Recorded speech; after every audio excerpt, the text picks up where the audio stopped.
Good morning, crew. I'm back, and I'm going to be talking about the NGG Fantasy Football League Week 7 recap the week. Ticket to Ride proved victorious against the inaugurals. The Liquidators smashed the implications, scoring the most points on the week. Rudy was offside, snags another much needed win against the Escobar's Hippos. Justin's Deli win their long-standing rivalry against the Luck Cardinals. Win like Flynn gets back on track against the Seawards, and the Kung Fu Pandas hand Brown out their first loss of the regular season.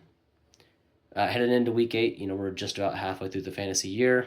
So here is where things start to get interesting. We're going to talk about a little more in depth on the division outlook, and then I believe next week we'll be doing either like a if the season ended today, look at the power rankings, a playoff picture. We'll start getting into that kind of thing. I believe we were trying to plan a episode with Morgan and Nate to try to just get some more perspectives in here. We'll see if Blind wants to show up for that or not. If not, then it might just be me, Morgan and Nate, just chatting it up. But yeah, every week matters. From here on out, teams fight for these coveted 6 playoff spots, and then the 7 and 8 seeds will compete against themselves in the extra pick bracket, and then the bottom 4 teams will do their shindig in the toilet bowl. So we're gonna first talk about the Ribbon of Genius here, and the number 1 seed in this division. It's going to be a track meet to the finish line between the Liquidators and the Luck Cardinals. Both teams are 9-3. They've got strikingly similar .4 totals. The Liquidators seem to be a little more boom bust, whereas the Luck Cardinals are kind of steady Eddie. I think they might have had one 200-point week, but the Liquidators have proven they can put up some serious points when other guys are hitting. And the Cardinals, now losing Puka Nakua for a period of time, that might be tough for them. The Liquidators do hold that head-to-head tiebreaker over the Cardinals as well, since they beat them back in week 2.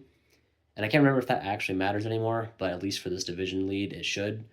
The Cardinals, again, are going to have the work cut out for them. If Puka Nakua is out for a significant portion of time, I swear if he doesn't hold out, he's still going to be like the best asset in the league for them at that price point.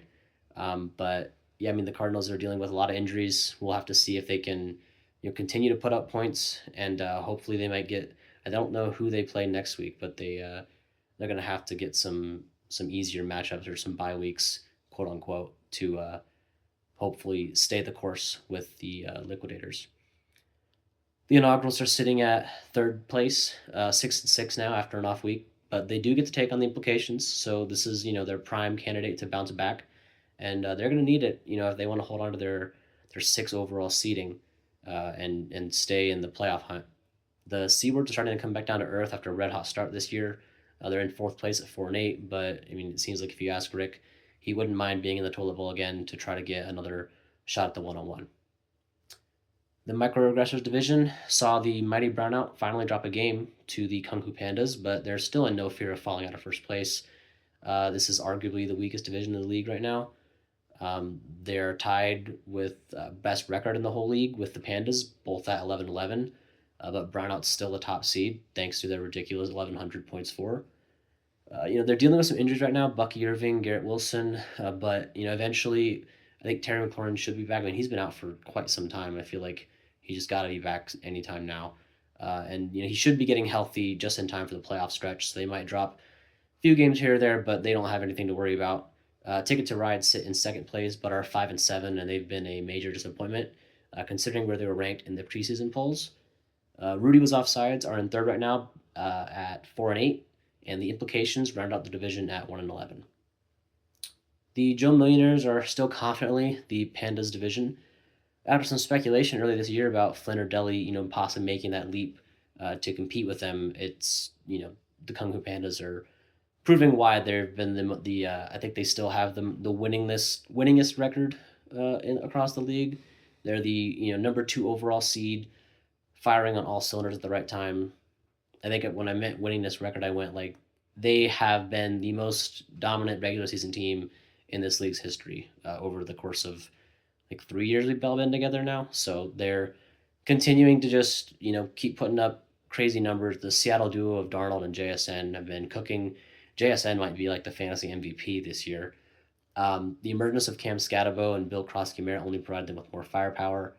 So the Pandas are continuing to stay red hot. Justin Deli are in second place at 8-4, putting up good numbers every week. We'll see if they ever get into a position where they need depth, but right now they've proven that depth does not matter one bit. Win Lake Flint are still in third, but they get a much needed 2-0 this week to improve to 4-8. That Lamar Jackson trade has not really fared out very well for Flynn. That gamble did not pay off, but hopefully he'll be back after the bye week and can play spoiler for some of the top dogs in the division. It's not over yet for Flynn, but they desperately needed that 2-0 to have a shot. The Escar Hippos are still searching for their first win at 0-12. Seeing signs of life from Matthew Golden, Chiga Conquo, and Tez Johnson's nice for the future outlook, though. Maybe they can make a splash in the toilet bowl. We'll see. But that'll do it for me. We'll talk to you guys again soon.